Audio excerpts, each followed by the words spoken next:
All right, hello wine drinking people. Today is Thursday, May 1st, and we have got an incredible month of May. Tonight we've got our first once-in-a-lifetime tasting this month with Bodegas Emilio Moro, and then just less than a week away, second once-in-a-lifetime tasting in less than a week, Chateau Margaux at Scarpetta in the Fontainebleau, arguably the hottest property in South Florida right now. They've got several top quality restaurants in addition to a beautiful property there to stay at.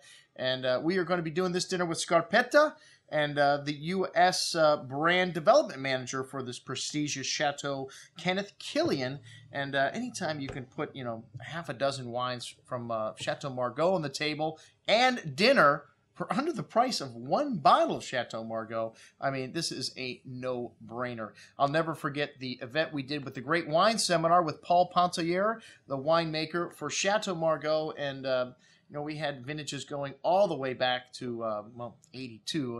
It wasn't really that old. I mean, in the 60s and 70s, unfortunately, the Ginestette family owned Chateau Margaux, and, times were not great in Bordeaux back then, and, the chateau was in a state of disrepair, and in the 70s, they were plagued with some awful vintages, 71, 72, 73, and the Ginestette family was in the business of selling Bordeaux, and they had to sell off this prestigious chateau in order to pay their bills. Well, Andre Mesalopoulos, the Greek supermarket magnate, was the gentleman that bought it, and in just 1 year, miraculously seemed to turn things around. 1978, they made one of the top wines from a very difficult vintage, 77, and then 78 again, 79, and 80, four vintages in a row, not considered great, but you could see that this family interested in putting Chateau Margaux back up on top of the pedestal, one of the greatest properties in Bordeaux. And this property's been around since the 18th century, and they were classified 1855, one of the four first grows classified in that. I think they were the only chateau to score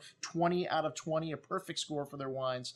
And, Chateau Margaux has been collected by people. I think Thomas Jefferson, when he visited Bordeaux, he considered Chateau Margaux the greatest wine of the Bordeaux region at that time. And today, well, the 80s, not a better wine than Chateau Margaux. You could argue that. The great Robert Parker Jr. made that statement. And 83, they made the wine of the vintage. A lot of people said it was better than their 82. And, today you put those two wines side by side. The 82 to me still has better legs. We're going to be showing the 1983 vintage on this evening, along with the 1989 vintage, rated 100 points. We've got some on this offer to sell you, and it's probably cheaper than the 2009 or 10, the two latest releases from Chateau Margaux that are here in the market, that two killer vintages back-to-back.